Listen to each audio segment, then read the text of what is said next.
Howdy everybody, David Minkin here, starting player with Connect More, and welcome to a super special edition of Avoid the Rules, a video of instruction and demonstration that helps ease rule understanding and learning.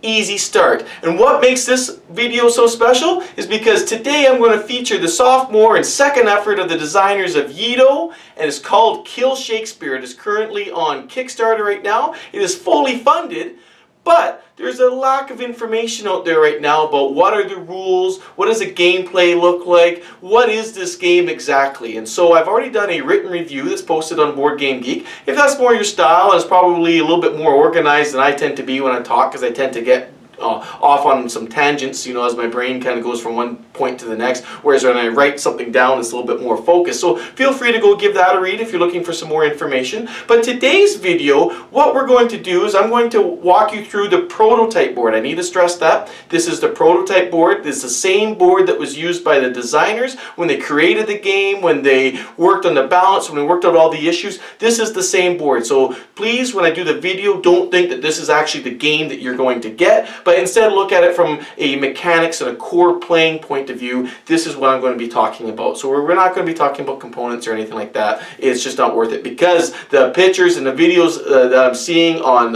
Kickstarter, this game is going to be gorgeous. So please don't take that into mind. So normally when I avoid the videos, I just basically go through and I show you, right, here's how you win, and here's everything you need to know so you don't have to open up the rule book. One thing I want to state is I'm giving you this video on a state of rules that I knew them to exist when I made the video. So if they make some minor tweaks at the end for the final version, well then I'm not privy to that right now. So when I get the final copy, maybe I'll redo this video. But I'm doing this video so for those of you who are doing Kickstarter, thinking about doing Kickstarter, you should have a very solid understanding as to what you want to back if this game is going to be right for you. And that's the whole point of this video. Now, what I've done is I've added at the beginning, I've done basically an overview, because this is a semi-cooperative game. So I've done an overview to talk about how you don't lose and basically avoid the game from just smacking you down. And I've also shown then how you might win. So there's going to be a brief about 9-minute overview as to how, you know, the overview of the game and how you might avoid losing and how you might win. Yeah, then I've done a rather extensive kind of game setup and kind of an overview of all the different elements of the board. So I've done that, and if that's the only type of thing you're looking for, no problem. So that's going to be fairly extensive. It'll get you into the half-hour mark. And then after that, I've done a more detailed turn sequence play order where you can really get a feeling for the actual gameplay. I don't actually do a turn by turn by turn going this guy does this guy does this, but I just talk about things that you do during each phase and some decisions that you might make along the way. So I've referenced all of these below this video, so feel free to click to whatever that might make the decision for you, whether or not this game might be for you or not. And after all of that is done, please stay tuned for some of my final thoughts. I look forward to seeing you there. Enjoy the video. Welcome to Kill Shakespeare. What you're looking at right now is the prototype board for Kill Shakespeare. This is by no means a reflection of what the board is going to look like when you receive the final product. The artwork that I'm seeing on BGG on the Kickstarter page looks absolutely phenomenal. But this here is the actual prototype that the designers themselves used to construct this game, to work on the flow, the balance of the game, and the actual way the game plays. So that is the entire purpose of this video, is to focus on the core mechanics of the game and how the game is going to play so that you can make a decision on whether or not this game is going to be an appropriate fit for you and for your group. So let's just get started with that in mind. The one thing I want to point out is I've set up the board for a 4-player game. I have 2 players here on the side, and I have 2 players here down on the bottom. And this is what the board would look like after the initial setup phase. I'm not going to get into the details of the setup phase because it's just basically counting cubes, putting them in different spots, and making sure all the players are organized, etc., etc. I will save that. You want to know, is this game going to be right for my group? So let's get started. So being a semi-cooperative game, there are 2 things I need to talk about when we talk about victory conditions. I always like to talk about that first. Why? Because when I'm having a game explained to me, I want to understand, well, why is this important to me? Why do I care about that? How is this going to influence the game ending condition or the victory conditions or something along those lines? Because I want to be able to put anything that's told to me in context of the final game and how it is that I might be able to win. So being a semi-cooperative game, we don't talk about how you win at first. We talk about how you avoid losing. Because if the game wins, well, then you all completely lose. So let's talk about that first. Well, there are 3 ways that this game will beat you up and beat up all of you. And 2 of those ways are actually immediate at any time during the game. And the 3rd way is, in fact, a thing that you check at the very end of the game to see if you've actually beat that condition or not. So the first way that you can actually lose the game, or you and all of the rest of the players, is by collecting these pieces of the dagger, which is down here in this part of the board. I have 7 pieces of the dagger, and there are going to be different events or different things that occur throughout the game that will cause you to start building this dagger. Once you have flipped over all 7 pieces of the dagger and built the dagger, then the game ends and you lose. However, I want to point out that in the final game, I've noticed that they've replaced the dagger and they call it the Find Shakespeare track. So what basically that represents is basically their King Richard and Lady Macbeth. They're getting closer to finding Shakespeare. They're ready they're almost finding him, and once they finally find him, well, then they succeed and they kill Shakespeare, and hence the name of the game, I imagine. So, but in the prototype, it's represented here by a dagger, so keep that in mind. It's slightly different. But all you really need to know is that once you progress 7 spaces along this track, whatever that you want to call it, it's game over. And I'll show you throughout the game things that are going to cause you to flip over pieces of this dagger. And conversely, there are a few good things that help you flip the pieces back over and kind of go back in time a little bit and kind of give you a little bit of breathing room. But this dagger, these dagger pieces, or this progression track, is going to act very quickly to increase the tension of this game. And depending on how fate is for you during any particular game, this can escalate very, very quickly. So that's the first way that you can lose, by constructing this dagger or by progressing all the way down the Find Shakespeare track, which is what the final game is going to look like. The second way that you can lose immediately during the game is by losing all hope of at least 4 cities within this region here. So here we have the map of the UK, and and it's divided into 8 different regions. Each region actually has a city in it, and the cities are all labeled here on the side of the board. So we have 8 different cities. Now, London is represented here as a separate blue box, but is in fact over in the London area is in fact here inside the map. But just to be clear, it was pulled out just to magnify it up a little bit. Now, each one of these cities has what's called a starting hope of the game, and the hope is represented here by these 8-sided dice. So for those of you who saw and noticed these 8-sided dice right away and got really excited and were wondering, well, am I going to be throwing dice? Yes, you will be throwing dice, but not these ones. So don't get your hopes up. These are just for the prototype board, just a way for us to keep track of what's referred to as the city's hope. And that makes sense because throughout the game, the region, the cities, they're hopeful that you and the prodigal rebellion are going to come and free them from the heavy hand and the grasp of King Richard III and Lady Macbeth. And so they start with a certain level of hope, saying, come save us, Othello, come save us, Juliet. We need you. We're hopeful that you're going to come. But with each passing turn, their hope decreases. It diminishes a little bit. They're like, oh, we're never going to be saved. Where are these guys? Where is this rebellion I've been hearing about?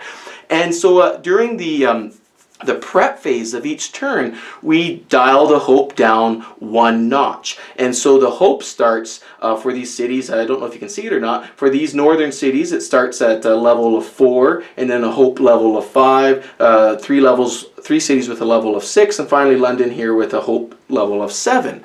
Now, what I need to say is that there are 6 rounds in this game.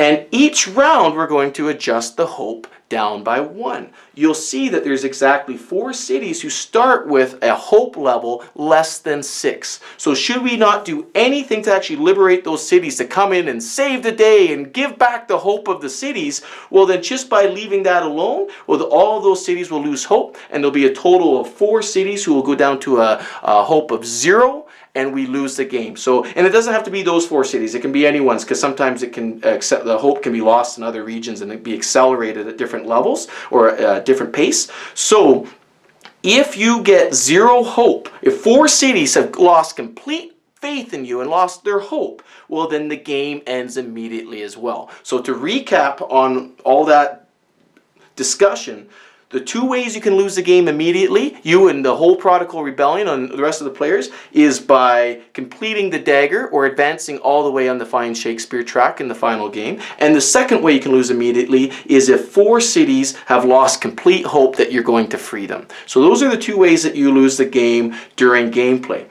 The third and final way that the game can win is at the very end of the game, at the end of the 6th round, you will look at the King Richard's influence across the area, and his influence is represented here by these little brown cubes. In the game, I believe they'll be black cubes, but I just used the Snowdonia rubble cubes for the purposes of playing the game, so brown it is. But if on the board in the regions there are 13 or more influence tokens, which again are these, of King Richard III, at the end of the game, then he will win again. You've done a very poor job of basically diminishing his influence across the area. He's still a very dominant person in the area, and oh yeah, you guys were running around, you guys were doing quests, you think you were doing a good job, but he still has his heavy hand across the region, and he will ultimately win. So those are the 3 ways that you win, 2 during the game, and 1 is something that you check at the end of the game.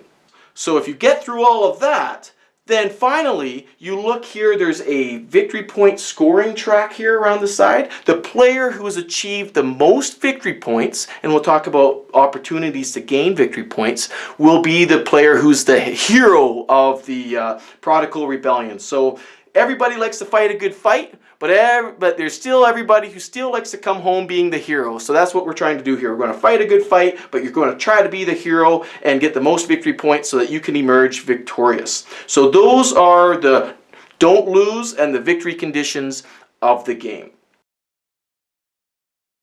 Okay, so now that we're clear on what the objective of the game, how not to lose, and also how we might be able to win, why don't we take a quick look at what all these components are right now, because I know right now if you're looking at the game it might be like, wow, there is a lot going on there, and it is true. This is a big footprint of a game, takes up a lot of space, you need a lot of space for your player area, lots of moving bits. So why don't I try to clarify that a little bit before we jump into the actual gameplay, and in the gameplay I'll go through and do an actual turn sequence.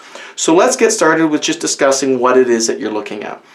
So first, at the very top of the board, you're going to see a whole bunch of decks of cards. From this card deck over to the left, all of those cards are cards that you achieve through here, what's called the Wheel of Fortune or the Wheel of Fate. So this is essentially a turn during the game that will allow you to get extra resources to help you achieve different missions or different objectives throughout the game. So that's all that is there, is when you're working on the Wheel of Fate, those are different cards that you'll be able to pull. But there are some negative things within the Wheel of Fate too that some players can manipulate during the turn. So it becomes a really interesting dynamic as to, okay, what are we going to do here? Are we going to work together or not? And so any consequence that comes from the Wheel of Fate, generally you take that from that card deck up there. These remaining 3 stacks of cards, these are the different quests that you're going to try to complete throughout the game, you and the rest of the Prodigal Rebellion. And the quests come in 3 different levels of difficulty. You have white quest, gray quest, black quest.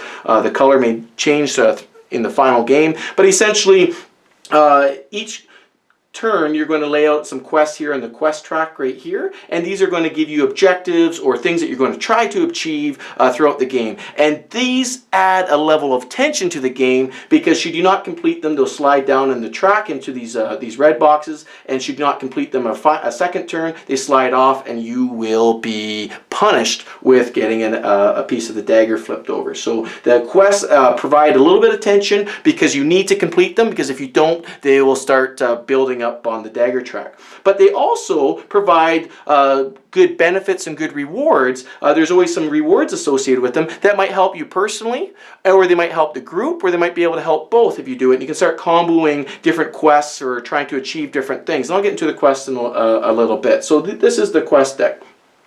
Let's move over to the center part of the board, and it's probably what your eye has been attracted to so far during this video. What you see here is this is where the main area control, area influence, the pawn movement actually goes. And what you notice right now is I have not actually in fact added the pawns of each player onto the board. Now during the prototype, what you did was you rolled a d6, and each of these cities actually had a number associated with them. So Salisbury was number 6. So what I would do is I'd go and I'd actually put my pawn in that region. But from what I could tell on the new rules, or the final rules, it appears to me that what you'll do is you'll just choose to put your pawn in any region, as long as it's not in someone else's region, but you're not allowed to put the pawn where Lady Macbeth or King Richard start. So King Richard is represented here by this black cone, and Lady Macbeth is represented here by this white cone. And so these are the bad guys. These are the guys that basically we're trying to rise up against. But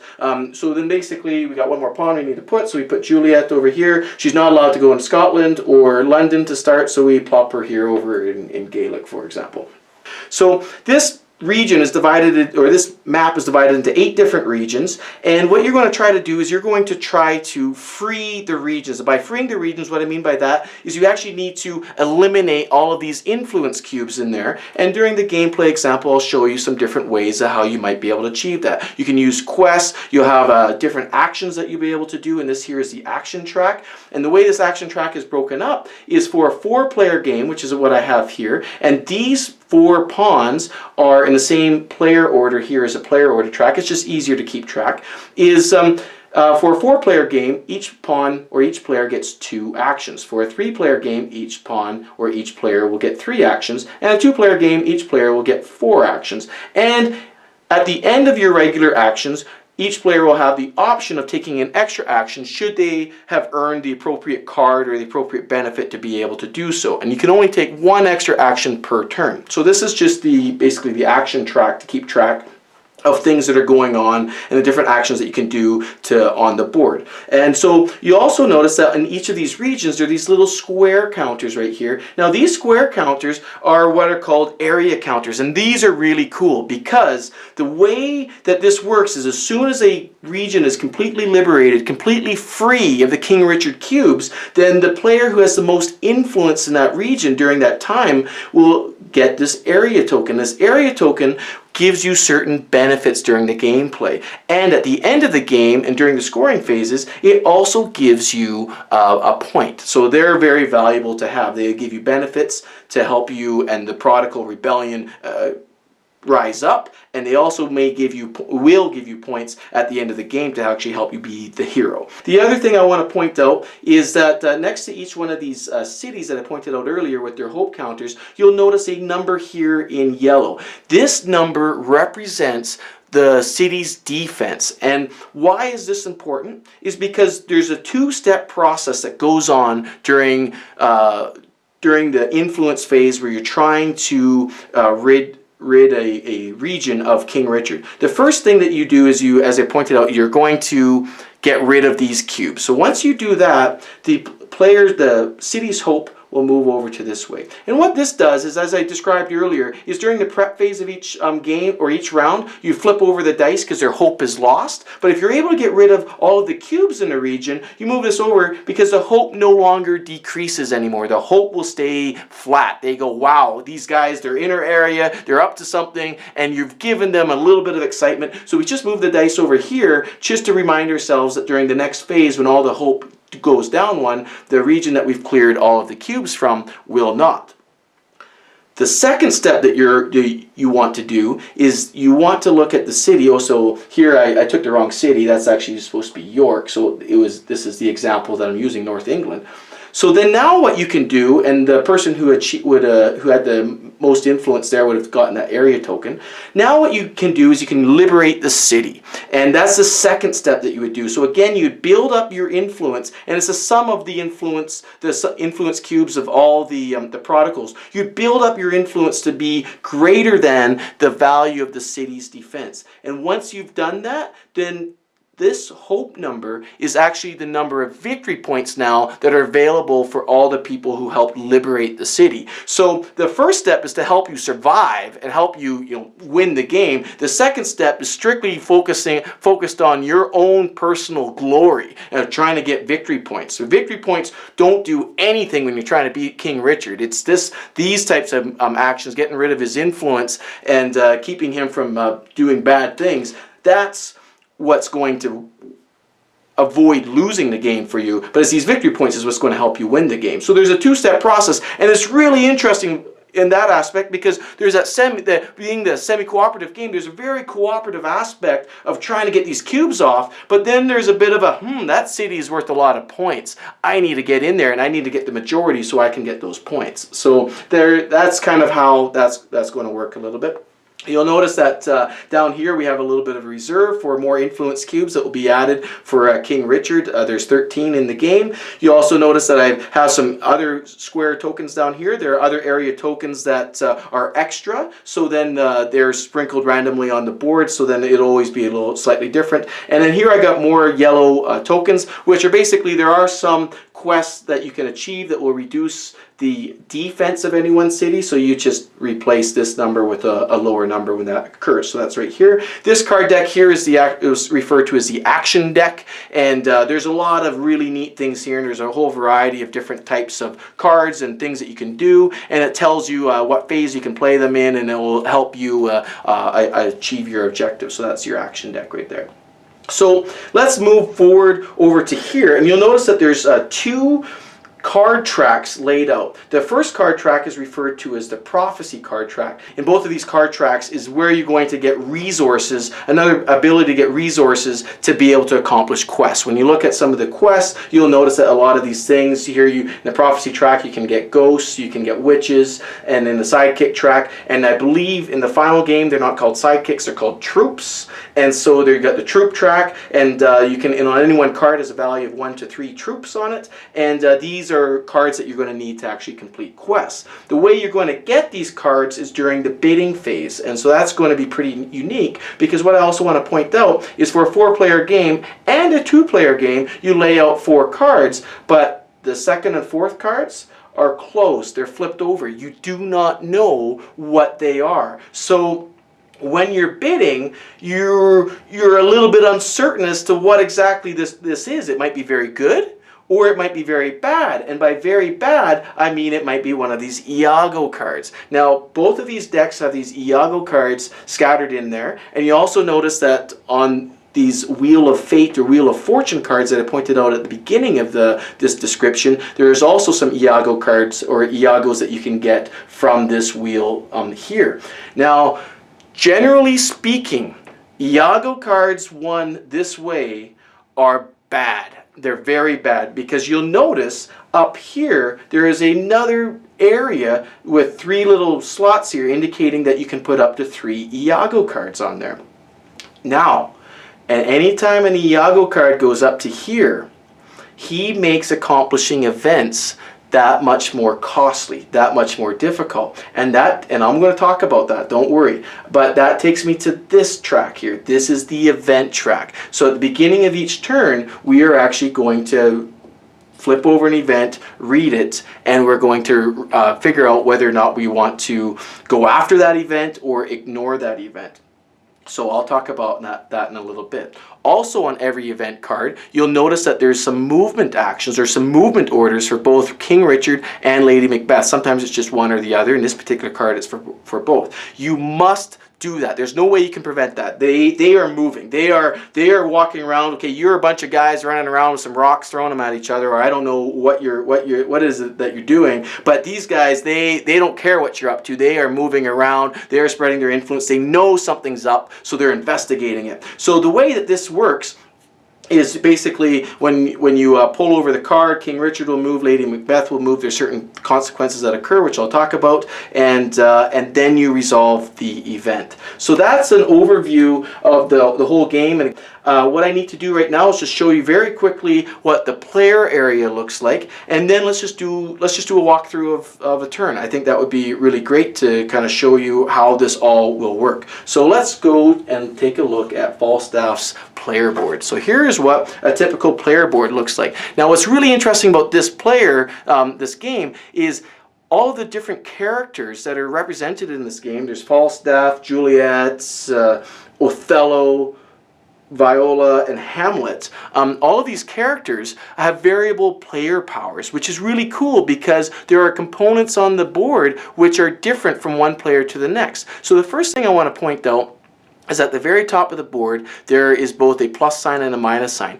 Each character has an inherent positive quality and a negative quality, so something that makes him a little bit stronger and something that makes him a little bit weaker, and so they're all different. So when you are a different character, it provides for a different gaming experience. Plus you got to be aware of the different rules that apply to each individual character, but they're fairly simple. They're not very complicated. You just read it, go, okay, right, that's what I can or cannot do this particular turn.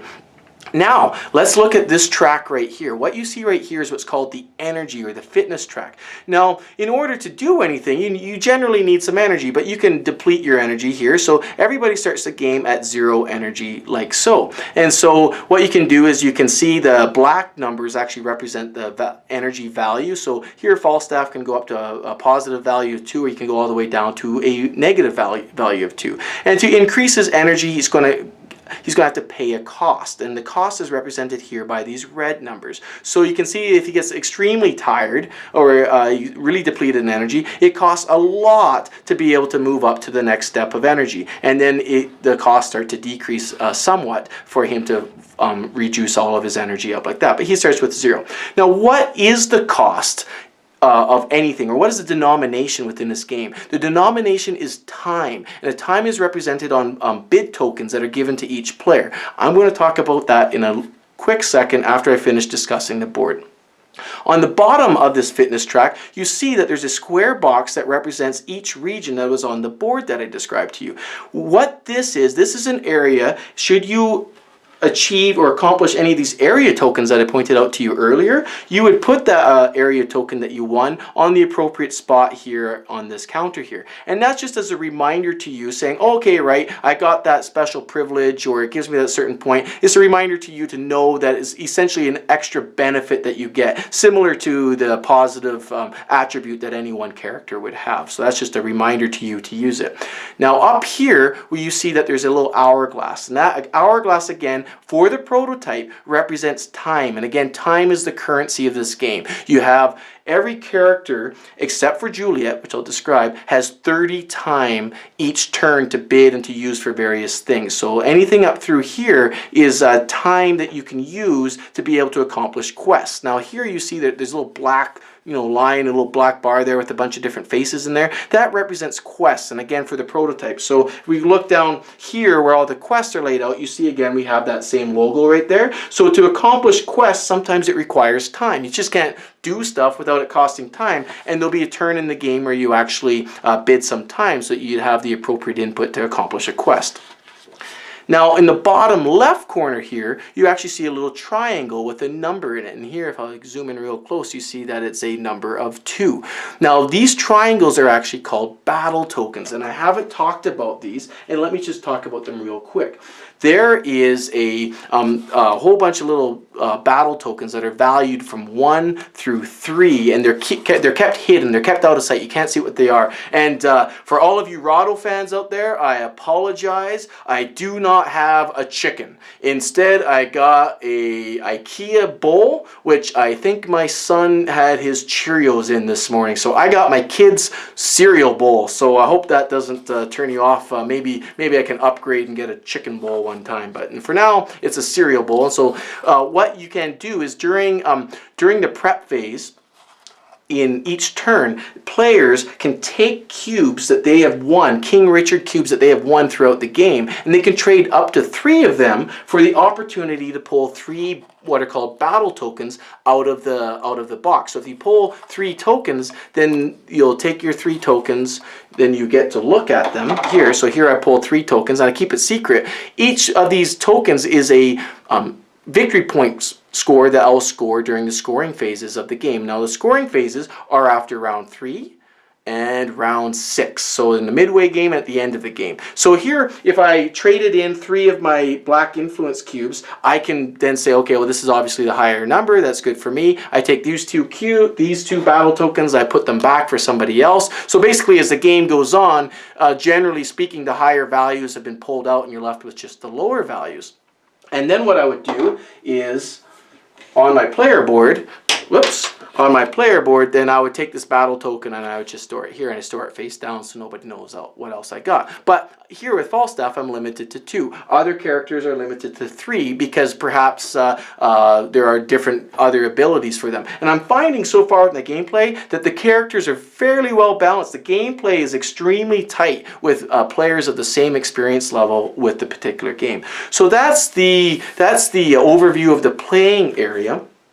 Now, just to go back to the battle tokens a little bit, I also want to point out that if I just kind of zoom in there, you see that there's a couple battle tokens there with a D on it. Well, that stands for dagger. And this is wicked, because what it does is, you say, right, the only reason that you have to actually go for battle tokens is victory points. This does nothing, absolutely nothing to help the rebellion. This is just you trying to get victory points, trying to be a hero, trying to be the top guy. And so what's going to happen is, as you add daggers, and as the dagger track or the fine Shakespeare track builds up and attention is starting to bubble, then people are going to be on you. Like, what are you doing? Why are you getting the battle tokens? Why are you going for that? You don't even know how many points you're going to get. You might only get 1 point, but you pull that dagger, we're screwed. And so that really adds an awesome element to this game, because that's completely about you being totally self-serving and trying to be the hero of the game.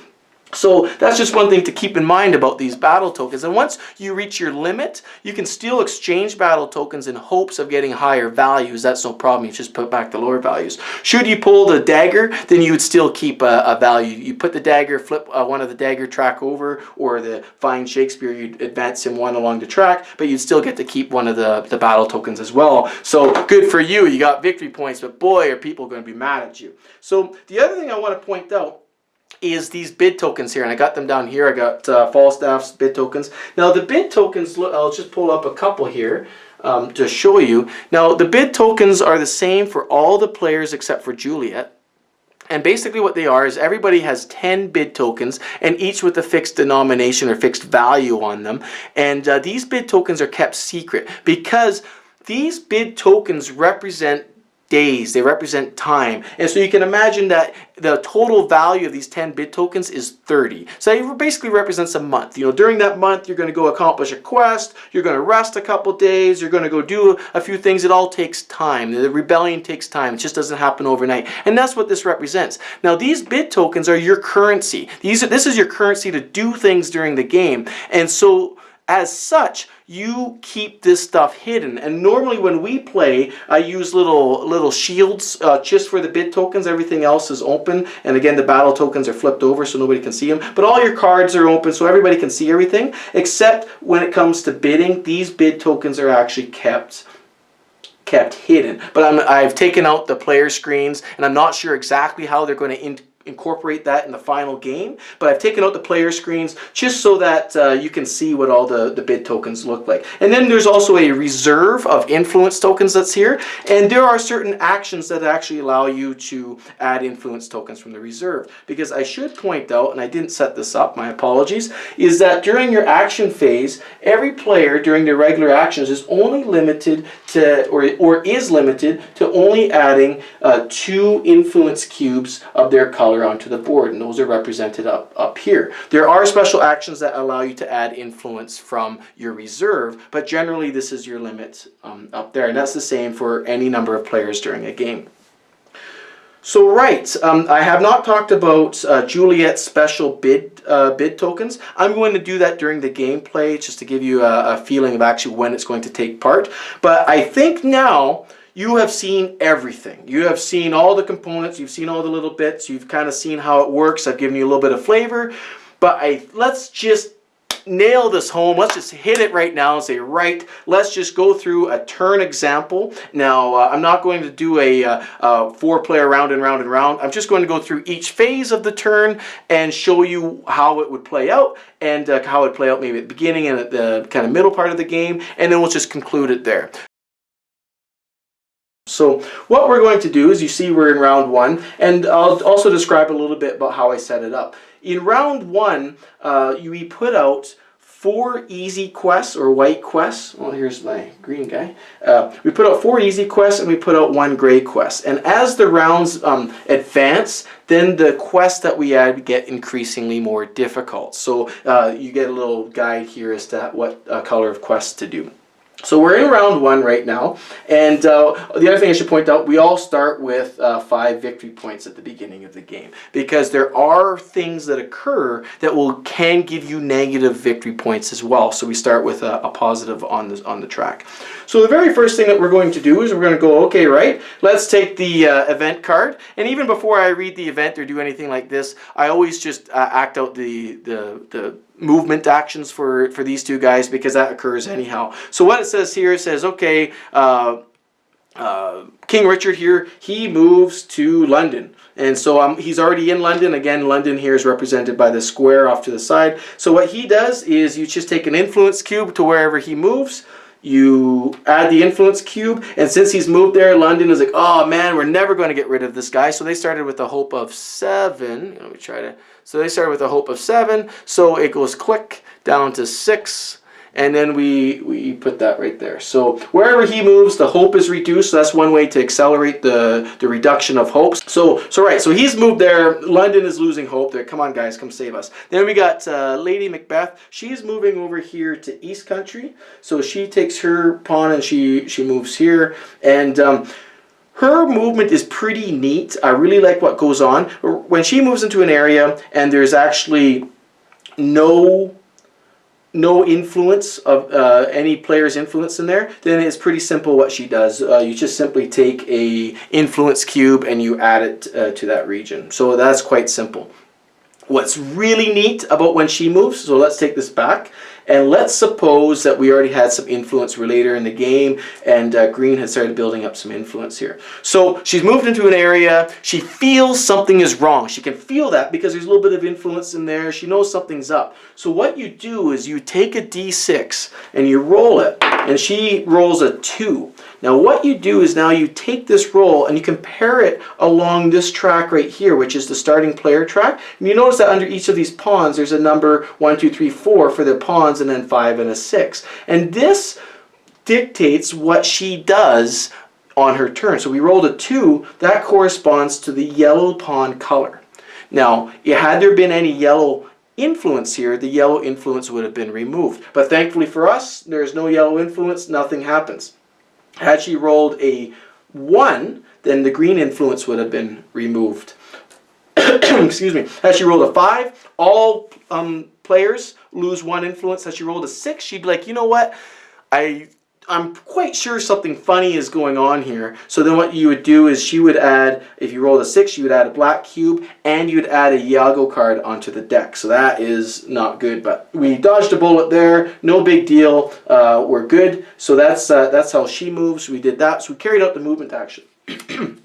Next thing you do is you read the card aloud, and then you discuss amongst each other, is this an event that we can allow to happen, or is this an event that we should try to cancel? And so there's going to be a lot of discussion here, because a lot of these events have something that's generally positive for individual players and negative for the actual rebellion itself. So depending on what your objectives are and what you're going to try to do, you know, you can really screw your neighbors here a little bit. So let's read this one. It goes, during the bidding phase, the category prophecy is closed. So what that would mean is this deck here, this line of cards right here, which is the prophecy cards, would be closed. And what we would do is we take this close symbol and we just put it on top to remind ourselves that it's closed. Okay, well, the problem with that is we might say, okay, that's okay. There's really, there's an Iago card in there we don't really want, but he's not going anywhere. We'll have to deal with him later. And there's some stuff here. Let's take a look over at the quests. Ah, man. There's some things here. We need some ghosts. We need some other things to actually accomplish some of these quests. Oh, maybe something we need here is on the bottom part here. Okay, well, and then he goes, Juliet may take a sidekick card from the bidding track. So you see here, there's a negative effect that affects everybody, but Juliet, well, if this event actually happens, well, then she's like, great, I take a sidekick card. I can take this one of value too, no problem. So Juliet's got some decisions to make, whereas everyone else, like, you know what, it's early in the game, we'd like to get some cards, we should try hard to cancel this event. So how do you do that? Well, first thing you look at is there's always going to be some values here, and I'll try to, there we go, you have some values, and what this indicates is the cost to cancel the event for a 2-player, 3-player, and 4-player game. So here we're playing a 4-player game, so collectively, all of us need to pool our resources or pool our time, which is again on those bid tokens, to cancel the event, and that's going to cost us 21. So essentially what you sit there, you go, okay, right, to cancel this event, we need to come up with 21 days of time collectively. So there's 4 of us playing, so we all need to bid around 5, with somebody bidding maybe a little bit extra.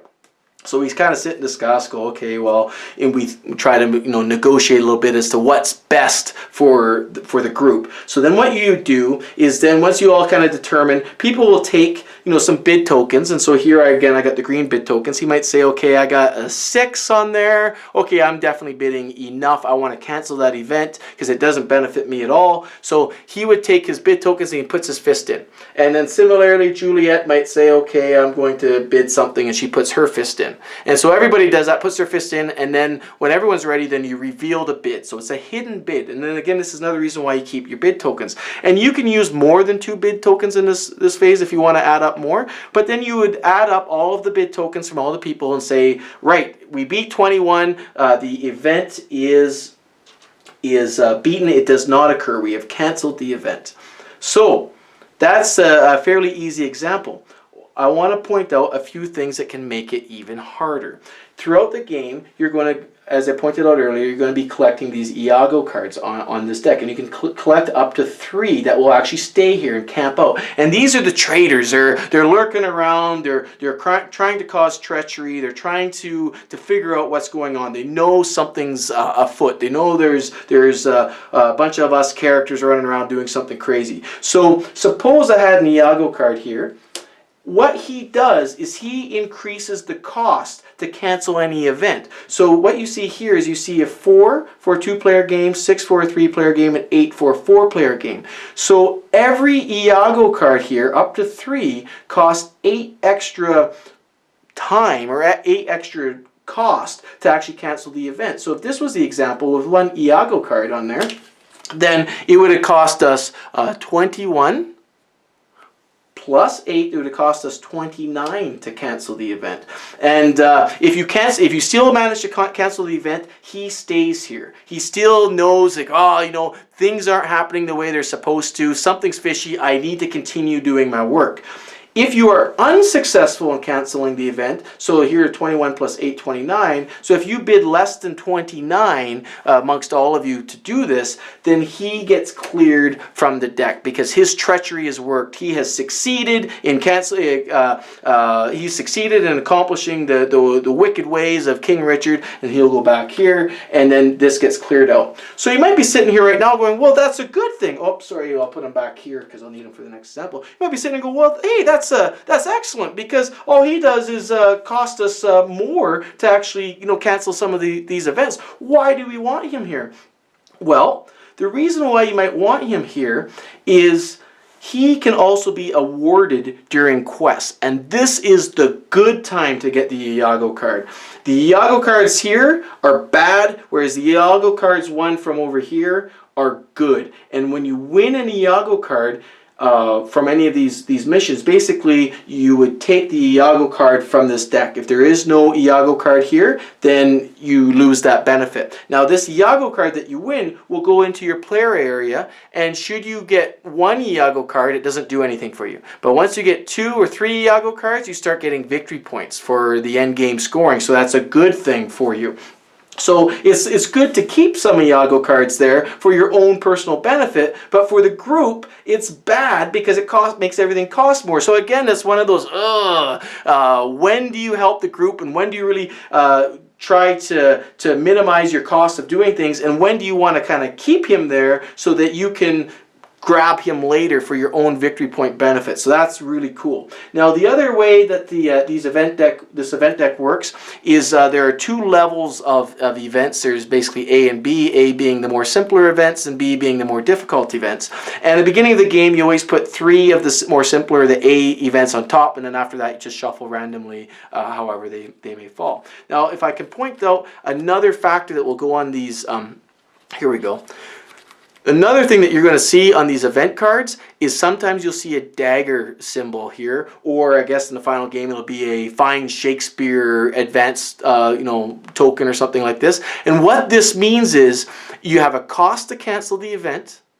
You also have a cost to cancel the dagger. So this is brutal because here you have 29 to cancel the event plus 12 to cancel the dagger. So it's possible to cancel the event, but you'd still get the dagger. And that is very simple. You just take another piece of dagger and flip it over. And these are brutal because you cannot cancel the dagger before you cancel the event. It's only in addition to canceling the event. So this causes a lot of negotiation and a lot of discussion because you get these things plus a couple of Iago cards up there. Altogether, it is just an incredibly tough event for you to pass up. And depending on if it's going to aid you in a very personal way, depending on what the good benefit might be, then you might not be inclined to really help out the rebellion. So the events are really interesting. Let me take a step back right now. This is a review and an overview of Kill Shakespeare. I just want to point out, because a lot of people will want to know, well, the other game by these same designers, Yido, they had event decks too, and some people are a little bit disgruntled because sometimes they feel that the event is maybe a little bit too random or luck driven, especially when they spend so much time building their engine and building up the experience just to have it crushed at a flip of a card. This does not have that because it's all discussed, it's all negotiated, and everybody gets to bid on it. So if you're going to get screwed, it's because somebody screwed you. And that's just a part of the gameplay. So that is just it's just such an awesome part of the game. So there we go, there's the events. So the next thing that you're going to do is you go down to here to this the Wheel of Fortune, and I forgot to add, basically what we do is we take the starting player who is green, and he basically starts here on the Wheel of Fortune. So he'll get a certain benefit from the Wheel of Fortune, and we go around, we might have yellow, 1, 2, 3 here, and then we have blue, so let me grab blue, so 1, 2, 3 here, and 1, 2, 3 there. So these are all the benefits. So what you can do right now is you take a look at this and go, right, should this Wheel of Fate or Wheel of Fortune remain exactly where it is, then you get the benefit of whichever segment of the Wheel of Fate that you're on. So everybody, right now it's all fairly positive. But the player in last turn order, he has the ability to mess with this. And so if you're the last player in turn order, which in this case is pink,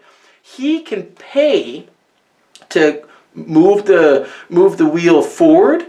Or if he has a special card, which in the prototype game is called a quill, or in the final game I believe it's called a joker or a jester card, if he has that special card, he can click it back counterclockwise. So by paying in denominations of 3, for each click, if he pays 3, he can advance it forward clockwise. So if he pays 6, he can click it 2 forward. If he pays 9, and so on and so forth. So here you're like, you see that the pinky's sitting here, and he's like, okay, well I can get 3 energy right there. That's pretty good.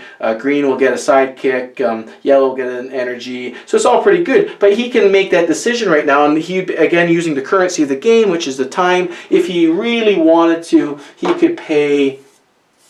You could take a bid token here, a value of 3, plunk it down, and say, right, I'm clicking this forward. He wouldn't do that because right there in the next segment there's an Iago card, and if you do get an Iago card, not only does it go up to here to screw, make things more expensive, you get -1 point on the victory point track. So you really don't want them to achieve them this way. So this is something he's going to keep in mind for next time in the prep phase. Automatically this will click forward, but this beginning of the game, that's beginning game setup. So he might want to try really hard to remain last player so that next turn he can pay to click it again, because it's going to click automatically to the Iago, which is terrible for him. So if he can stay in control, he could control that the next turn and click up and get 2 victory points as opposed to losing 1. So I hope that's clear, but basically this is another opportunity generally for you to get some positive benefits, but you can start screwing with people, and this is where player turn order, especially being last, might really impact you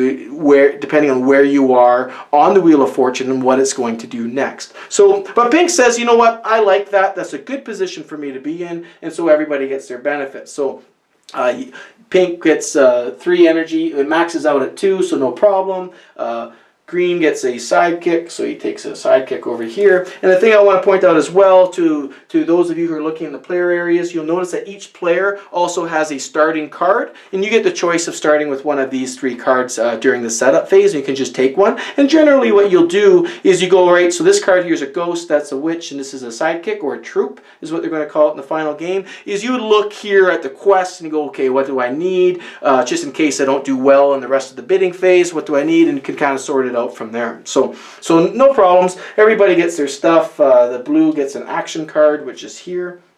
And action cards can be played immediately, or like during the phase, but you don't have to wait for the next turn to play an action card that you get. So you get it, and the next available option to play it, you can. So this one's kind of nice. At any time, he can basically boost his energy 1 level. So that's pretty good. So blue gets this over here, and yellow goes up 1 energy.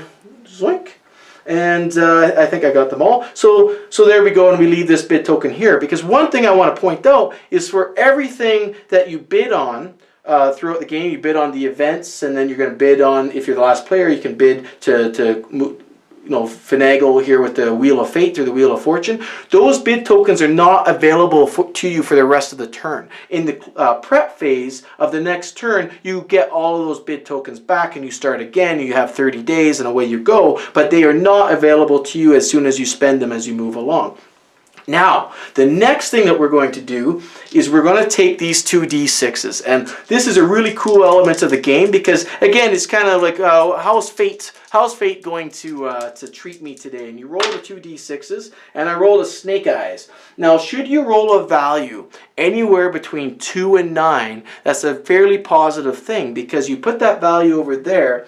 And what that means is that for any of these 3 bids, for the bid for first player or turn order, the bid for prophecy cards, or the bid for troop cards, should you bid exactly 2 in this particular case, then you would also get an action card bonus. And you only can get 1 extra action card regardless of how many times you repeat that same number bid.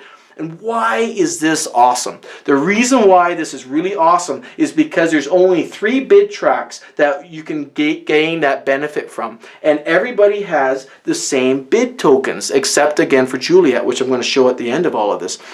And so you know that people want that extra benefit. So who's going to do it? Who's going to go for that extra benefit? And what track are they going to do it for? And can they? Because sometimes the denominations work out such that you just can't get it. And is that benefit strong enough or good enough for you to actually avoid what's here on the track? So the ties are broken in one of 2 ways. Falstaff breaks all the ties. So if you're Falstaff, you know that, you know what, I can tie somebody on a bid, I suspect, and this is not a great example, but say it's rolled again, 7. So you'll probably see several bids of 7 come up. So when they do that, then you go, right, the bids are broken either on Falstaff, that's my special ability, I win the tie break, so I'll be able to choose first which card I win. Or is player turn order that will impact who wins, the order of which you win. So this is a really neat element. I find that this, at first when I read through it, I didn't think this was a very big deal. But when you play, like, wow, this just adds a really cool element to the bidding of these 3 things. Now, should you bid a 10, 11, or a 12, bad stuff happens. If you roll a 12, another piece of the dagger. This is another opportunity. Well, it's a 1 in 12 chance where you can really, things can really get away on you. Now, 9 and 10 basically is a movement of the Lady Macbeth or King Richard, but I really won't get into that. So those are those three things, but I'm getting ahead of myself because there's two other things that you're going to bid or spend time on before you start bidding on these three things. And this again goes back to your player board. I've already described this. So you're going to, during this phase now, you're going to bid on, let's get Falstaff back up here. So again, so Falstaff I believe got one extra, oh, he got a sidekick, sorry, so he's here. So Falstaff is, the first thing you're going to look at is go, right, how much energy do I need to be able to do what I want to do this turn? And so I got 0 energy right now. If I want to get 1 level of energy, I need to bid 3. So again, I'd find, you know, a token here, and I go, okay, right, you know, here's 3, and I can, you know, go up. Advance 1, I just turf this. And if I want to advance up to 2, I bid another 3 and zoink, I go up there. Now, why do you need energy? Well, energy is what you need to move and to accomplish quests. Now, when you're moving your pawn, and here's your pawns, each player pawns, we put them down before. When you're moving them from region to region, it always costs 1 energy to move from one region to the next. And that makes sense. You're trucking along, you know, they don't have the interstates back then, you know, you're just walking along, and it's going to cost you some energy, and it's also going to cost you time to get that energy. You have to sit underneath a tree and kind of rest and relax in the shade somewhere and maybe write a poem. So that's basically what that represents, is you're going to have to bid time to get that energy. And that does not count as an action, but it does cost you resources or time to do that. So you need to look at where your pawn is and go, right, where am I going to move to this turn? Do I need to move? There are also some special benefits where you get a free movement. So Hamlet, for example, and he's not in this example, he gets 1 free movement every turn. So then he might say, okay, I'm good, I'll use my 1 free movement there, and then I don't have to worry about that. So that's the first thing you need to look at. How are you going to move around? What areas are under fire? Where do you need to go? And the area that you're going to go to, sometimes you want to go to start battling Richard, you want to start getting rid of some of these cubes. That's one thing that's going to influence it. The second thing are all of these missions. So let's just take a quick look at some of these missions. The way the missions are divided up, and I'll show you this, is, so you take a look at the mission, you have the region that you need to be in to accomplish the mission. You can see that there is an energy requirement here. This energy basically means that your energy cannot be less than 0. So that's what this indicates. So if you're in negative energy, you don't have the ability to accomplish this. You need to have 1 influence cube in the area, in the East England area, and it's going to cost you 2 days of time to accomplish that. If you have all of these things together, well, then you get the benefit of adding an influence cube from your reserve and getting an additional energy. So you want to take a look during this phase, and this is kind of your planning phase. And in the rules, they basically say to go turn order, and each person decides, you know, how much fitness they want to improve by, and then again in turn order, how much time you're going to need to accomplish missions.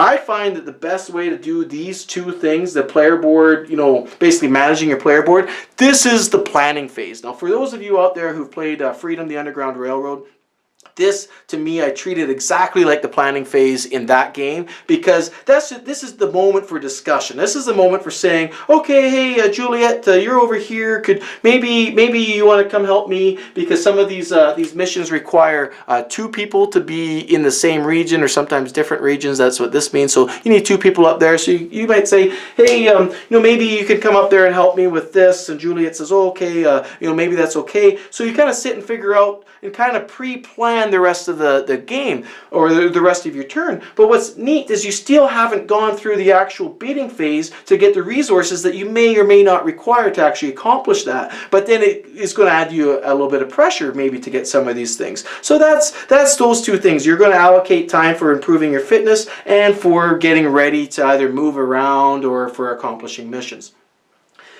You can use as many bid tokens as you want for all of these things that I've indicated, for the event token, for the event deck, for your own personal board. You can use as many bid tokens as you want. When you get to these final 3 things that you need to bid on, is you're only allowed to bid using 2 of your tokens per each category. Now, the way that this works, and there's I've seen varying rules so far on this, so I'm not exactly sure how the final game is going to be, so bear with me on this one. What you would do is then in player order, so it's green, you would take, suppose I wanted to bid 6, and here we got 6 on the dice here. I know it keeps changing, but now it's 6. So what I could do is I could take my 2 bid tokens, they add up to 6, and then what I would do is you take one token and you put it on top of the other, like so. And so only the top token is actually visible to the rest of the players. So they don't know what my actual real value is, but they can see, you know, that I have a 2. So maybe here you can try to trick them into thinking that you're going to get something high or something low, whatever you might do. So then what I would do is then I would put that here. And then in turn order, then so the next person would be Juliet. So she might say, okay, well, he put a 2 there. Well, I know that the highest value of any token is a 5, so the most he can have there is a 7. So I'm going to bid 7, and I'll put a 4 on top there, and then she bids that. So around in turn order you go. Then, before you resolve that, you go to the next level. And so then you go, okay, right, so now we're bidding on these cards. Again, I don't know what I'm bidding on, but I don't want this Iago card. That is bad. That is bad news. I don't want the negative. And especially Othello. Othello, if he has is awarded an Iago card like this, instead of getting -1 victory point, he gets -2 victory points, and that's just awful news for him. So he definitely doesn't want to be the lowest bidder there. So then again, in player turn order, you could take, you know, two of your tokens like so, and you stack one on top of the other, and then you would bid it in there, and around we go again. And then finally we got the troop track, and we do something very similar. And again, you would take, and there's also even a 0 token here as well if you want to kind of fake people out a little bit. So and you can do that. So once everyone has bid, then we resolve all the bids. So first you resolve the player turn order, and this is pretty cool because this turn order, like I described earlier, if there's any ties in here and you're not Falstaff, the ties are broken by the turn order. The turn order changes first, and that comes into play sometimes for some of these cards. So we see here that green bid a 6. There's a 6 on those dice that we rolled, so as a benefit, green will get an action card. Woohoo! And so here he sees the action card, he can play it in the event phase, and this is just simply one when Lady Macbeth moves, she still moves, but her effect is canceled that time. So you don't have to worry about any of her effects. She'll move, but that's it. So you could play that. So you keep that, and then you flip over all these bids like so, and then what happens is you flip over these hidden cards like so. So now everybody can actually see what it is that they were bidding on, like that. So we got all the cards seen. Now, this is a pretty cool part. Let's talk about Juliet's special bid counter. I haven't talked about it, been alluding to it. Now let's talk about it. Juliet, her special benefit, she has one bid counter that looks like this. It's a +2. This allows her on any of the bid tracks to go along and go, you know, maybe I'll add that here. And it's after she's seen the cards, and it's after all the bidding has been exposed, so she can see where she can add it, and it makes her fairly strong.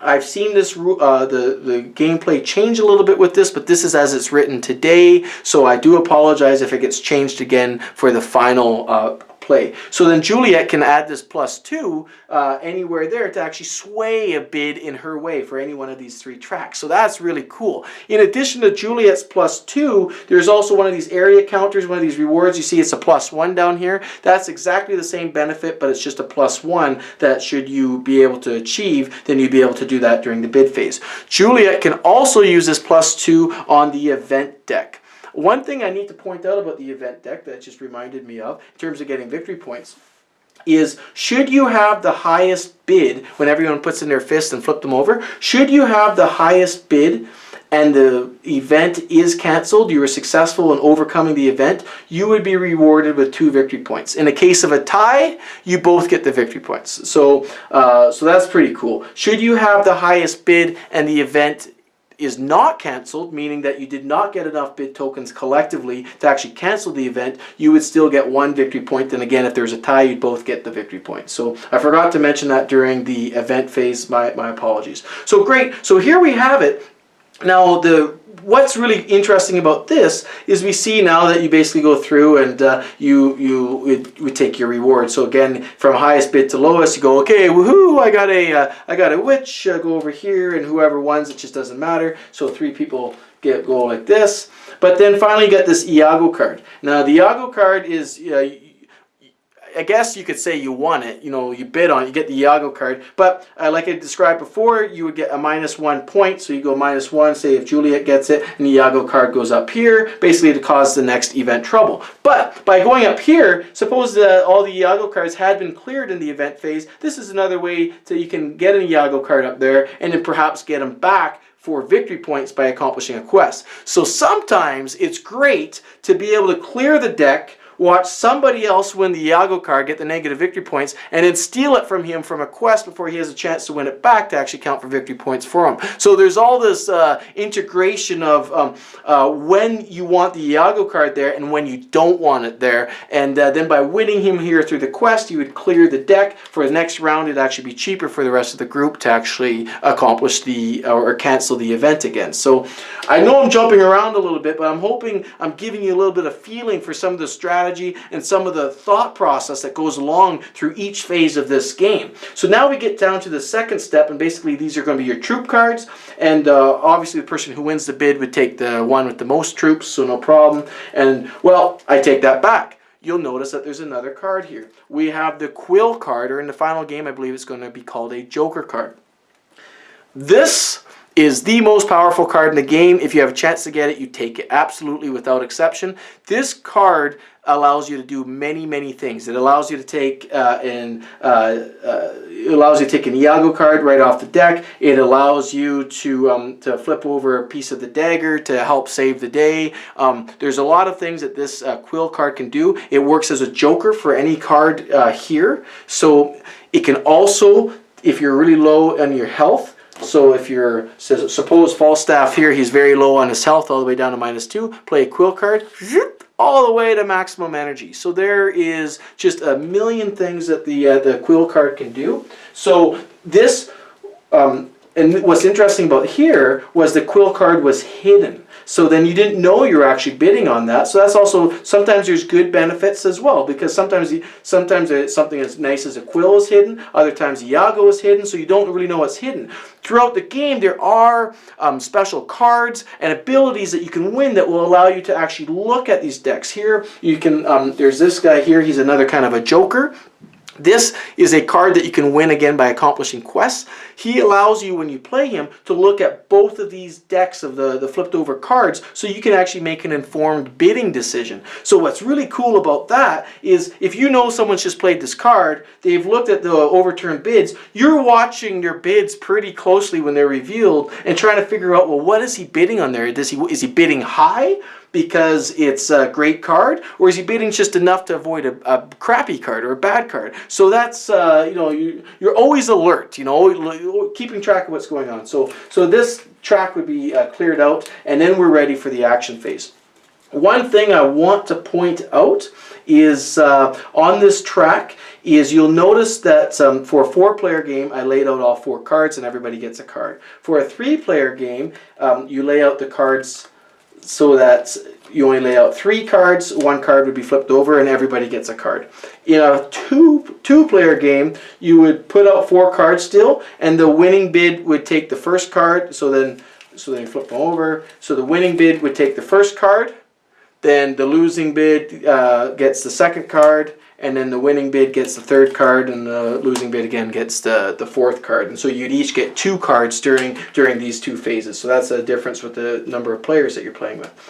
So so we've gone through all of that, and now we are ready to talk about the actions. Now the actions here are on the board, and there's a few main actions that you can essentially do on your turn. So the way that this works is you go in player turn order, and again here it's green. So in a 4-player game, we take two actions, and so he can do various things. As an action, he can go and accomplish a mission. As an action, he can actually take 2 of his influence cubes that are already on the board. So suppose he had some influence cubes here, and he could either move them to an adjacent region, he can split them up like this, he can, whatever he sees fit, up to a maximum of 2. So he can start moving his influence around on the board, you know, moving from one area to the next and trying to put out that next hot fire. He can then also add influence cubes from this area here, because you're limited to adding only 2 of these influence cubes per turn. So he would, in one of his actions, he'd take from here and he'd plunk it in the region where he is. So suppose he's up in Scotland, so then you'd add an influence cube in the region where your pawn is. So that's one thing. Or you can rest. You can do nothing as an action. You go, I'm going to go here, and you know what? I am tired. I am just really tired. I need to sit. So then he'd rest and he'd go up 1 energy. So those are the actions that you can take, and again, you can always modify these or add to them with different action cards. Should you receive an extra action, you know, and the prototype again looks like this, you're allowed to, after you've taken your regular action, allowed to take only maximum of 1 extra action at each turn. Because there are some things that occur automatically. They don't count as actions, but they occur automatically. And these are the fights and the battles that occur between you and King Richard. Now, let's just take an example. So let's take here, we've got North England, and we've got Viola in there, and we have 4 cubes in there. Now, suppose throughout the turn, Viola added 2 of her cubes. You know, blue moved in there, he added 2 cubes, like this. Right now we have a tied situation, nothing happens. So then let's suppose later in the game we get another, say Viola adds another cube somewhere later in the game. So what happens here is now the sum of all the prodigal, rebellious, the cubes are outnumber the number of cubes that King Richard has there. It's 5 to 4. So the way you go in reverse turn order, and you basically take 1 for you, 1 for me, 1 for you, 1 for me, until there's 1 influence cube left standing. So Viola being the last in turn order, she takes hers, and she takes 1 of King Richard's cubes. And she takes those and she puts them back into her reserve. Then blue would go, okay, now I take 1, and I take 1, and he goes back into his reserve, and then pink does this again, and then blue does this again, and then pink is left standing. And so pink is left with the reserve. So that's how the battles work. The battles are all or nothing. They just happen like that. You don't take a little bit, you don't nickel and dime. No, it's once we're ready, and boom. And it's an automatic thing that occurs. And then since pink is left with the influence, then pink would actually get the area counter here. And this one is pretty powerful. It's pretty cool. Is during the prep phase, you get an extra action card at the beginning of each turn. So that would be, again, these action cards. So then you would take this and you put it on your North England part of your player board to remind you that you have that ability, and also to remind you to score the point at the end of the game. So that's how it goes. Now, suppose you're Othello. He's just a fighting brute, and his pawn on the board counts as an influence cube, and that is really awesome because this is Othello. Suppose that blue wasn't Othello in that previous example. So sorry about that. But now suppose Othello, suppose we have Othello and this is his pawn, it counts as an influence cube. In that same example, what would have happened was if we had the four brown, we have that, we have pink. Othello counts as an influence cube. Just his character counts as an influence cube. So then suppose Viola adds another cube. Now what you have is you have 3 influence cubes plus Othello. So now we're at 4. So now Othello adds 1. And now we have a total of 5. 1, 2, 3, 4. And Othello, his special abilities, he counts as an influence cube. So then we have 5. And so then now what we do is go Othello takes 1 like that, and then basically Viola takes the rest, and then Othello stays. Now, there's a couple good things about this, is because he always wins. All he has to do is move into a region, and he wins, and instead of Viola getting, although Viola had more influence cubes in there, instead of her winning the counter, Othello would, just because he went in there, he's got a heavy hand, and he gets to add that area counter to his player board. Now what happens here as well is now you've cleared the whole region, York is excited, woohoo, we're going to be saved, and their hope now slides over. Now their hope does not turn down anymore. Unless, of course, during one of King Richard's movement actions, should he move here, and before, as I showed you, whenever he moves to a spot, you always add an influence cube, plus you reduce the hope. in that particular case, then the hope of the city would be reduced. Like, hey, what the heck is this guy doing here? So we reduce it back down to 4. We thought we were free, so he gets reduced right here, but nothing happens because now even if you count Othello, you have one prodigal rebellion influence versus one King Richard influence. So that's how the battles work. So let's go to that next step. Now suppose we'll take this back. So we're left with this situation. Now York, their hope has been neutralized, but now there's a race. There's a race for the victory points here. So the second step is to actually liberate the city. You freed the region, now let's liberate the city. Now liberating the city is a victory point grab, and the victory points available are what the hope of the city was frozen at, or what the hope of the city remains. So here it's level 4. So then what you do is, again, you begin to build up influence cubes again, depending on how you go. Suppose later in the game you build it up like so. And we'll assume now for this example again that blue is Othello. So now we have 1, 2, 3, and then Viola adds another 2, so we have 1, 2, 3, 4, 5. No problem. Now 5 is greater than 4. You split the greater than the city's defense, which is 4, and so you split the victory points. So the victory points here are 4, and so they both get appropriate victory points. Othello gets any remainders, but here they both get 2.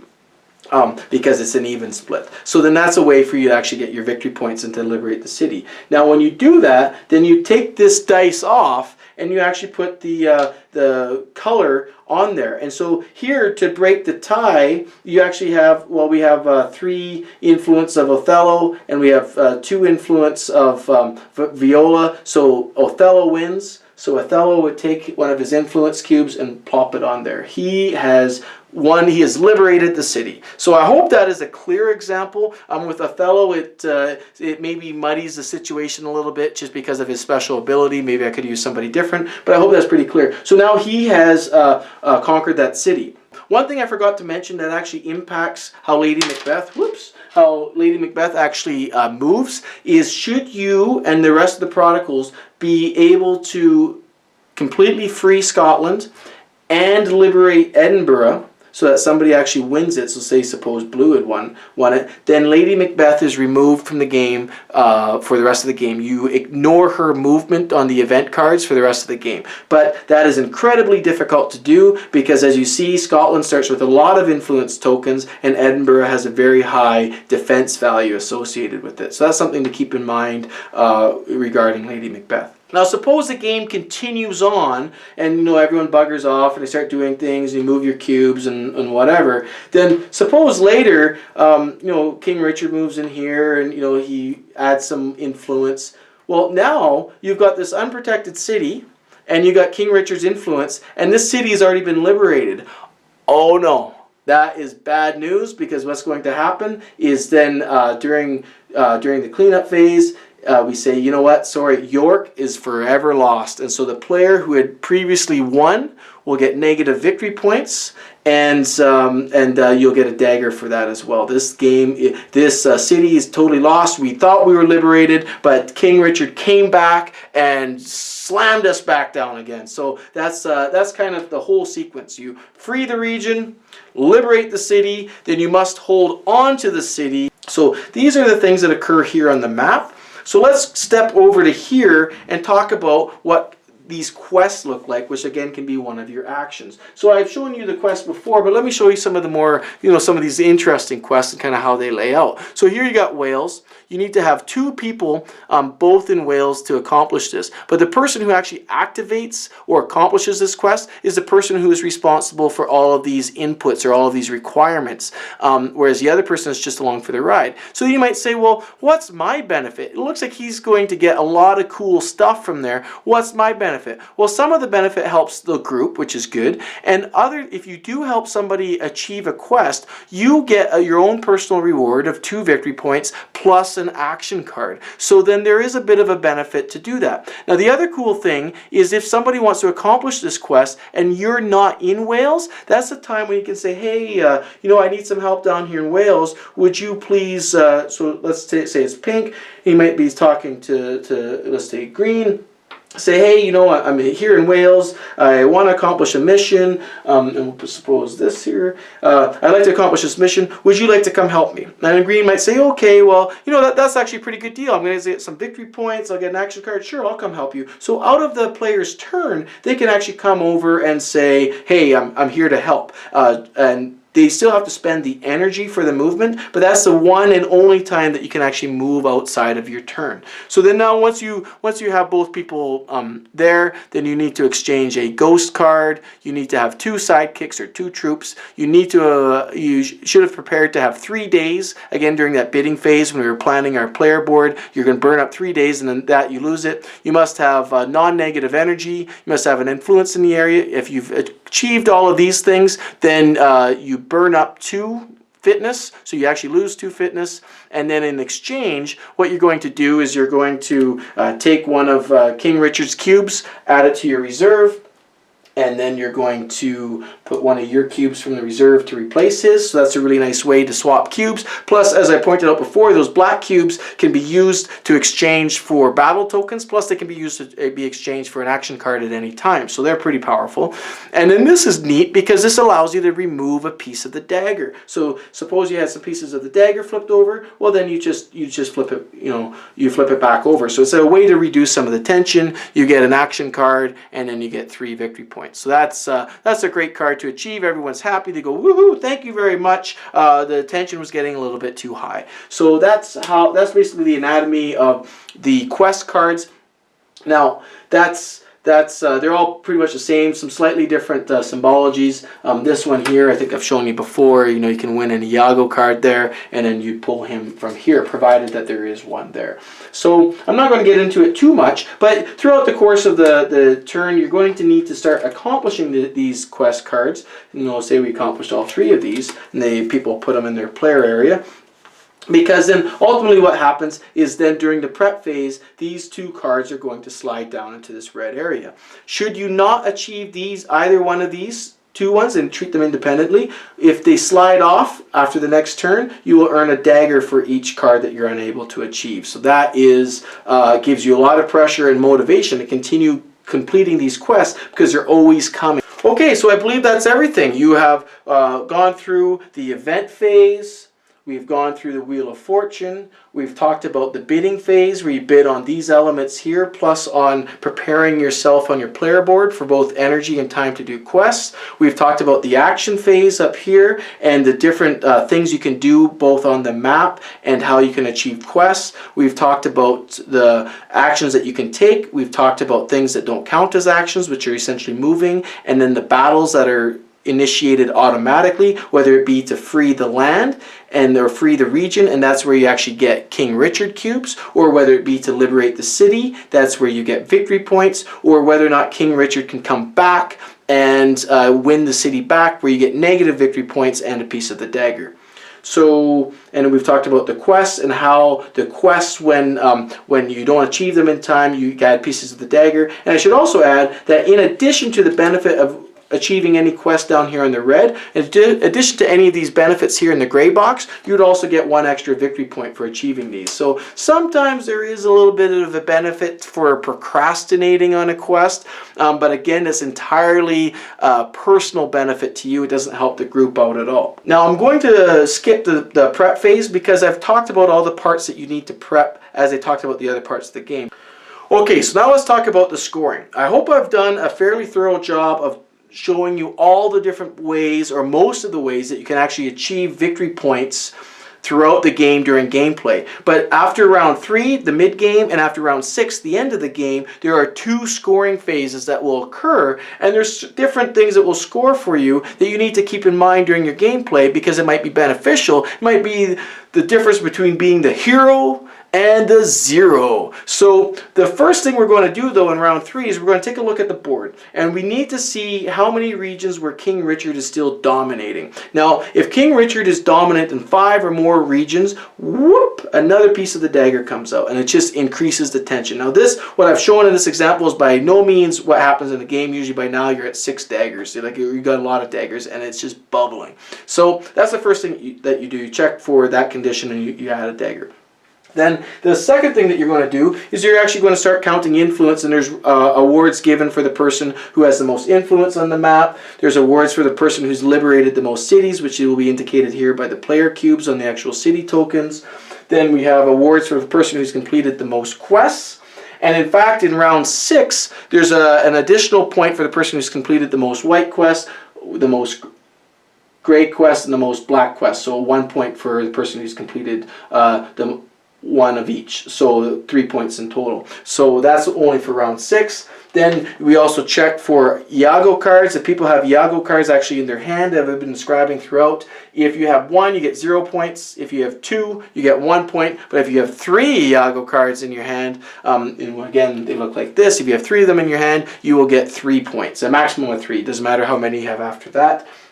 Then again, we go through our battle tokens, and as I described before, if you get any of these battle tokens in there, you count the value of those battle tokens as victory points. And the great thing about that is they count in both phases. So should you achieve a battle token before the first scoring, it's going to count twice for you. Once in round 3 scoring and once in round 6 scoring. So that's something to keep in mind. These quill cards that I showed you earlier, they are worth a point to you, so that's good.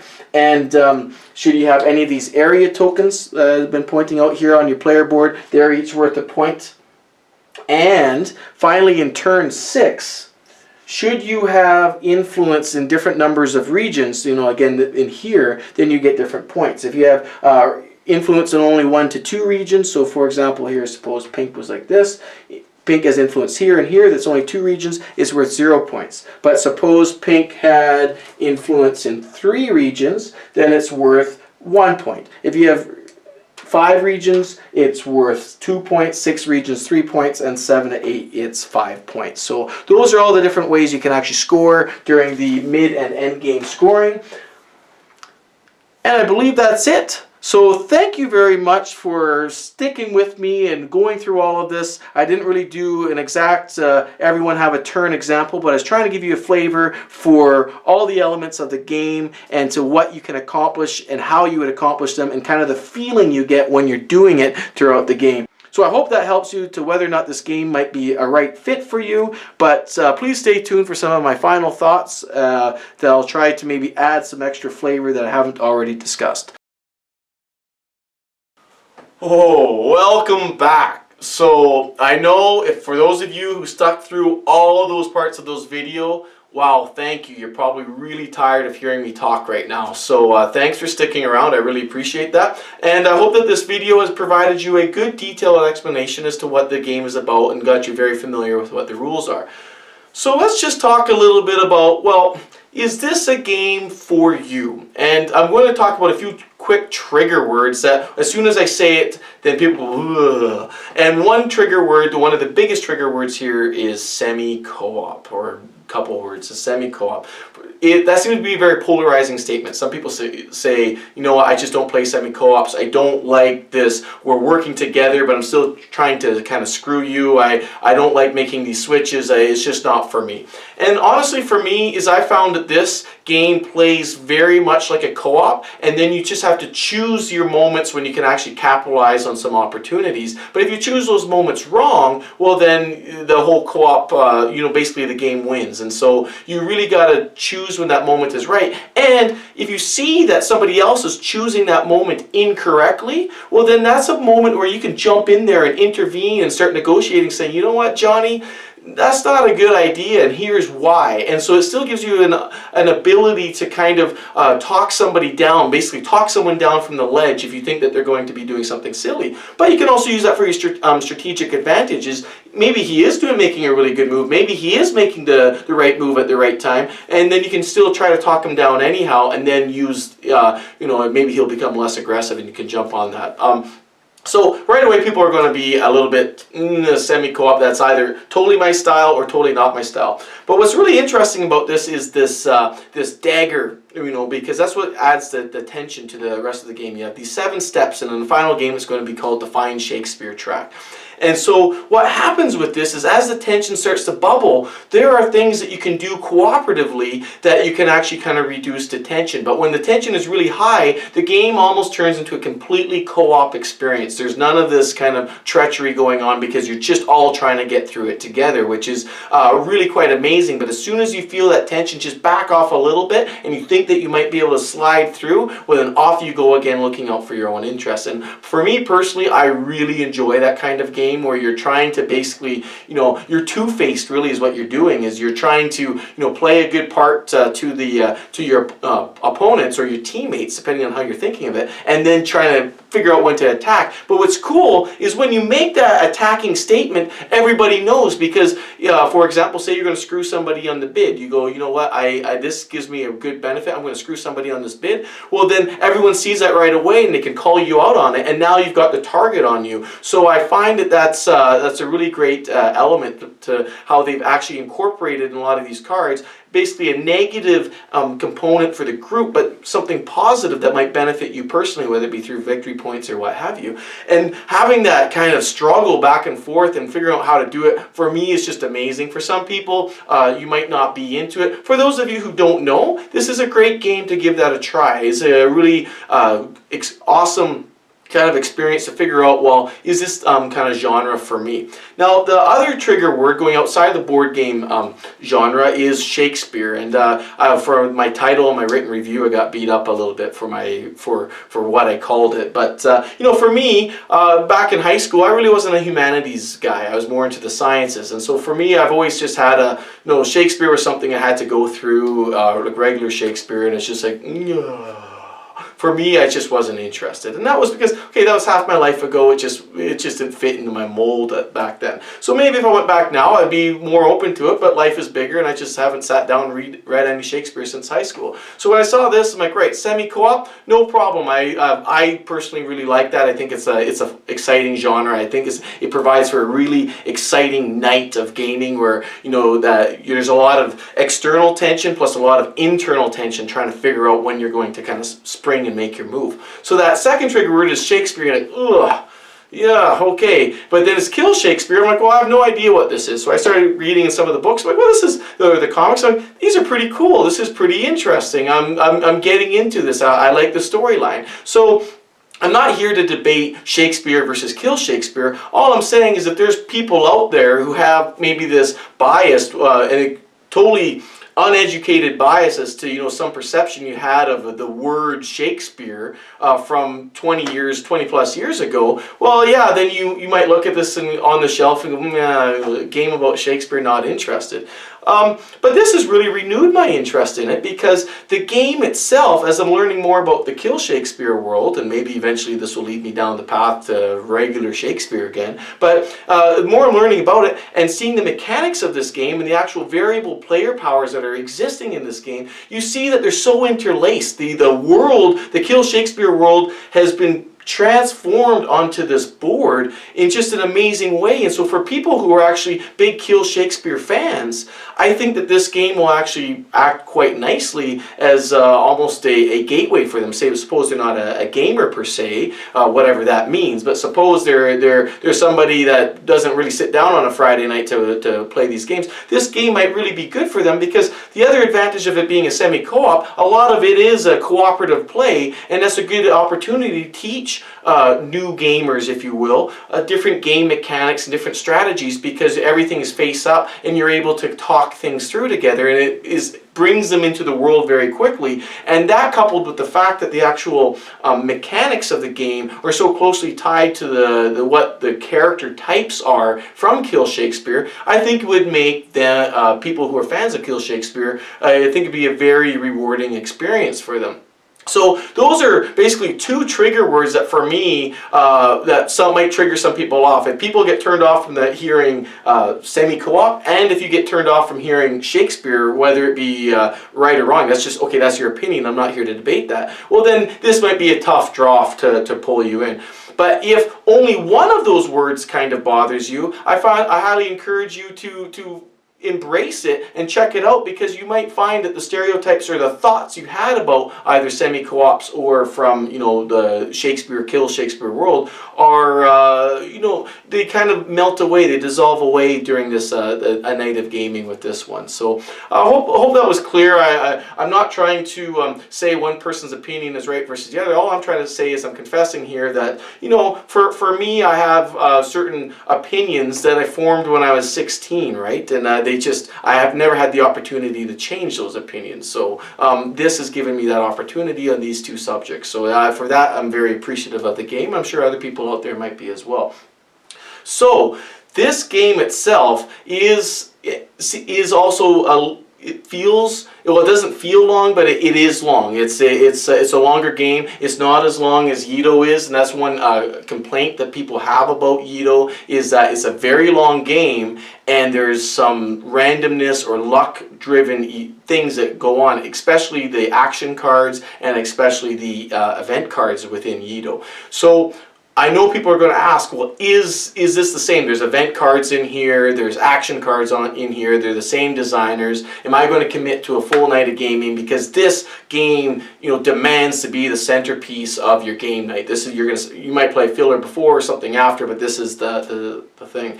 Well, as I was showing in my video, the really cool thing about these event cards is that it's up to you and the group to decide how you're going to handle that event, and there's not one single event that goes by that you cannot cancel. If it's not canceled, it's just because you as a group chose not to cancel it, or somebody screwed you. There was treachery bound. Someone said, you know what, this is too good for me, I'm not going to partake. You know, the heck with the rest of you guys. And so you can't blame the game for that. You can't say, oh, you know, I was playing so good, but then, you know, an earthquake, and again I'm using Yido terminology here, and then an earthquake took me down and I didn't have a blessing and the other guy did, and he came and he beat me and 3 hours wasted.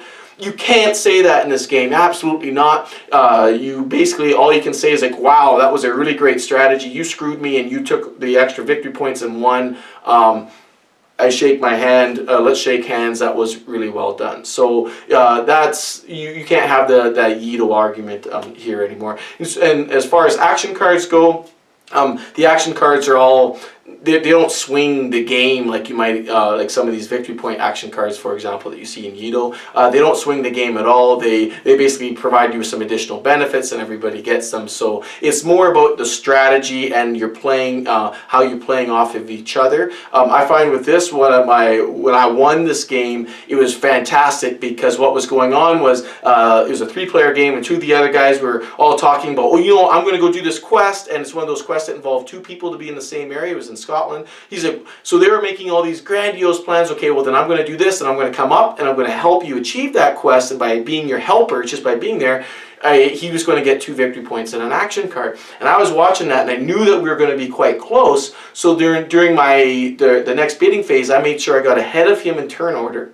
And then I waited till the action phase, and then I scooted up to Scotland, and I was there to nab those 2 victory points, and I won by 2 victory points. And so had it been the other way, well then he would have won, right? So I really like the timing and the strategic elements of these games, because I really like the ways that you can kind of grab victory points along the way, and by doing so, it really makes a difference because this is a tight game. I think they've done a very good job of balancing all the all the different player abilities, and what's cool about that as well, for a 4-player game, in the box there's going to be 5 different players, so that really provides some variability as well, because you can try different players and test it out. And I can't make a strong statement about the balance right now, because in my opinion, in order to do that, you would basically have to play each character 3 or 4 times, and that's just I just haven't done that. So but from what I can tell in the gameplay that's going on so far, is it seems to be a fairly tight game.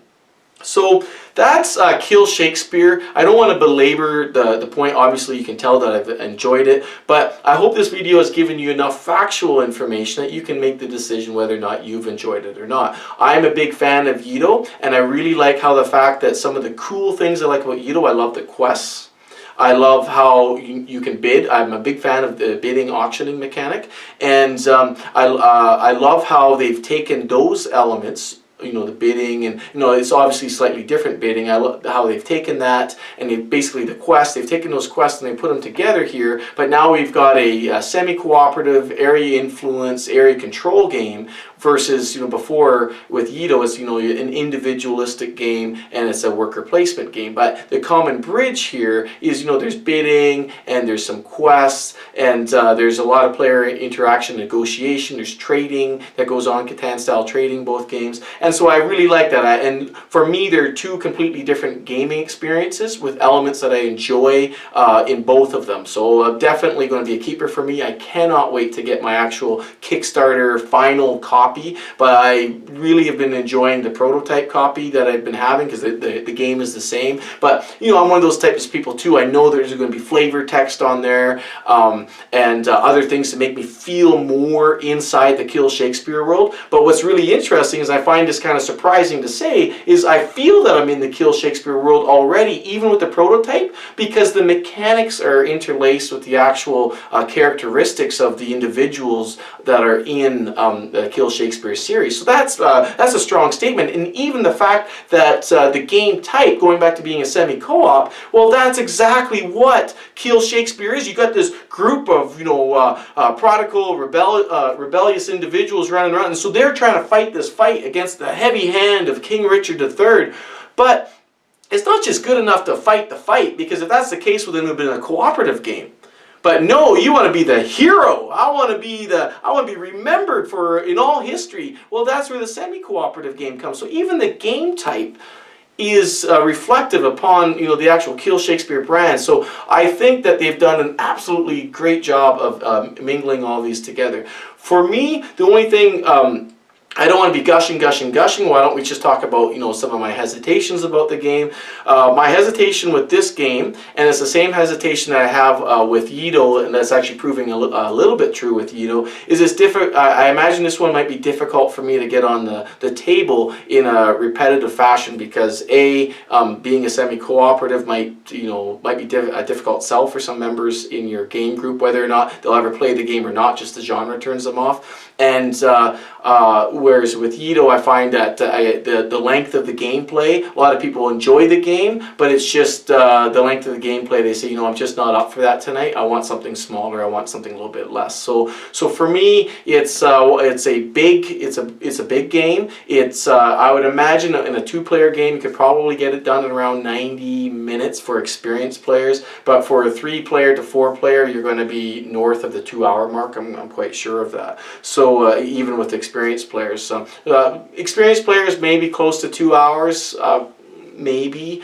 but it's going to be a full 2 hours. But the neat thing about it is you don't feel like it's that full 2 hours. Similarly in Yido, I don't feel that I've spent my 3 hours playing a game or 2.5 hours playing a game. But that might be a difficult sell to get it onto the table. So I'm definitely going to continue asking to put the game on the table, and I know people are still asking me to get the game on the table in the prototype game, so that's really great. But it is a meaty game, and it's going to have a lot of moving components on it, and so that's just one thing. The other thing that I love about the game that I'm kind of jumping back here is I really like the luck element of Kill Shakespeare. I find is there. You get to roll the dice, but what's really cool about it is either really low probability stuff that occurs, so no one's going to get upset about that, or it's something that happens that may have a negative or a positive effect on it, which is pretty cool. So, like for example,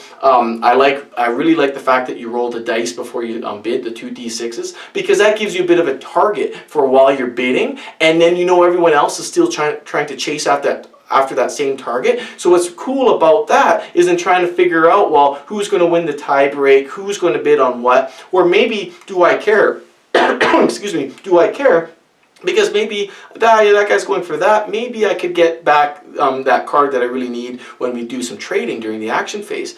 But you can't rely on that all the time because of the close cards during the bidding. So I find that it's really quite neat how they've integrated that component. I haven't played any other game, or if I have, I can't recall it right now. Maybe you could let me know, that actually does something like that before the bidding, kind of giving you a common target like that. So all in all, I give this game a very solid 2 thumbs up.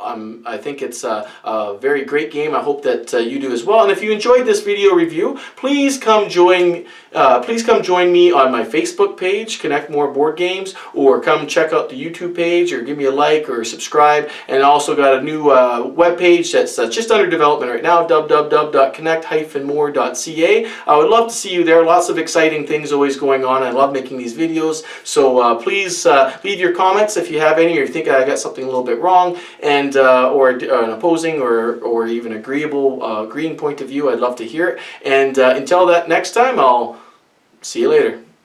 So thanks. Dagger.